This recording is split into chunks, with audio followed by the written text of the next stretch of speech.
মুস্কান, আমার খুব খিদে পেয়েছে। খাবার রেডি আছে, দিয়ে দিচ্ছি। বলছি বাবা, তোমরাও তো হুট করে এখানে চলে এসেছো, কিছু তো প্ল্যান করোনি? খাওয়া দাওয়া কিচ্ছু হয়নি নিশ্চয়ই? তোমরাও এসো, বসো, যা আছে ভাগ করে সবাই মিলে খেয়ে নিই। আমাকে নিয়ে ভাবিস না, আমরা সবাই বেলায় জলখাবার খেয়েই তো হাসপাতালে গিয়েছিলাম। বাড়িতে বৌমা রান্না বান্না করে রেখেছে, আমাদের যেতে হবে এখন। হ্যাঁ, আমাদের নিয়ে আর ঝঞ্ঝাট করিস না রে। কাকিমা বলছি একটু চা জল খাবারটা খেয়ে যান অন্তত। না না, আজকে আর চা জল খাবার খাবো না, শুধু নতুন এলো তাই সবাই মিলে চলে এলাম। আর তোমাকে একটা কথা বলি নতুন, তুমি কার কথার দাম দেবে সেটা তুমিই ঠিক করবে। তবে বুবলাইয়ের কথায় রাগ করে তোমার মতো একজন লোকের এই বাড়ি ছেড়ে দেওয়া না, মানায় না। আমারও সেটাই কথা। রাগ নয়, অভিমান। অভিমান করেছি, কিন্তু এখন করছি না তো। বেশ, তাহলে আমি এই বাড়ি থেকে চলে যাব।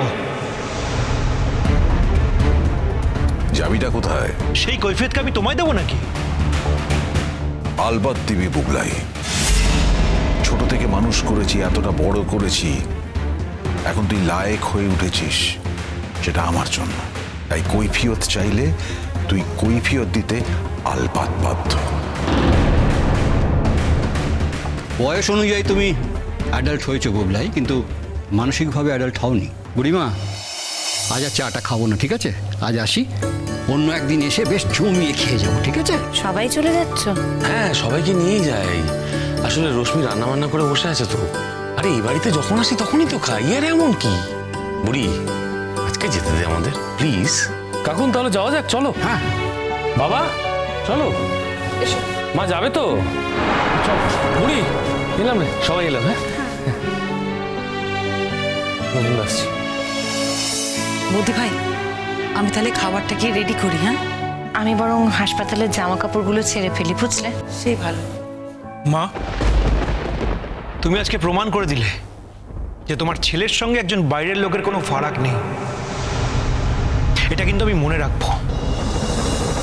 বুবলাই, তুমি আমাকে কোনো কথা বললে যে সেটা আমাকে মানতেই হবে, সেটার কিন্তু কোনো মানে নেই।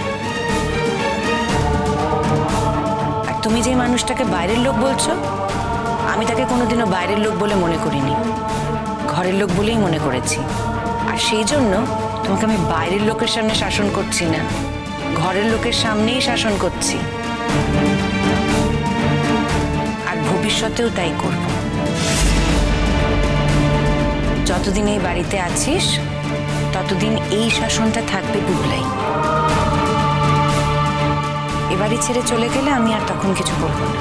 যাক, দুপুরবেলা আমি এখন একটু ব্যস্ত হয়ে যাব।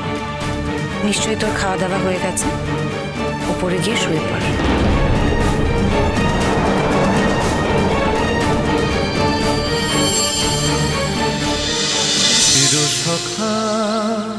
চিরসখা সোম থেকে রবি প্রতিদিন রাত ৯টায় স্টার জলসায় ও জিও হটস্টারে।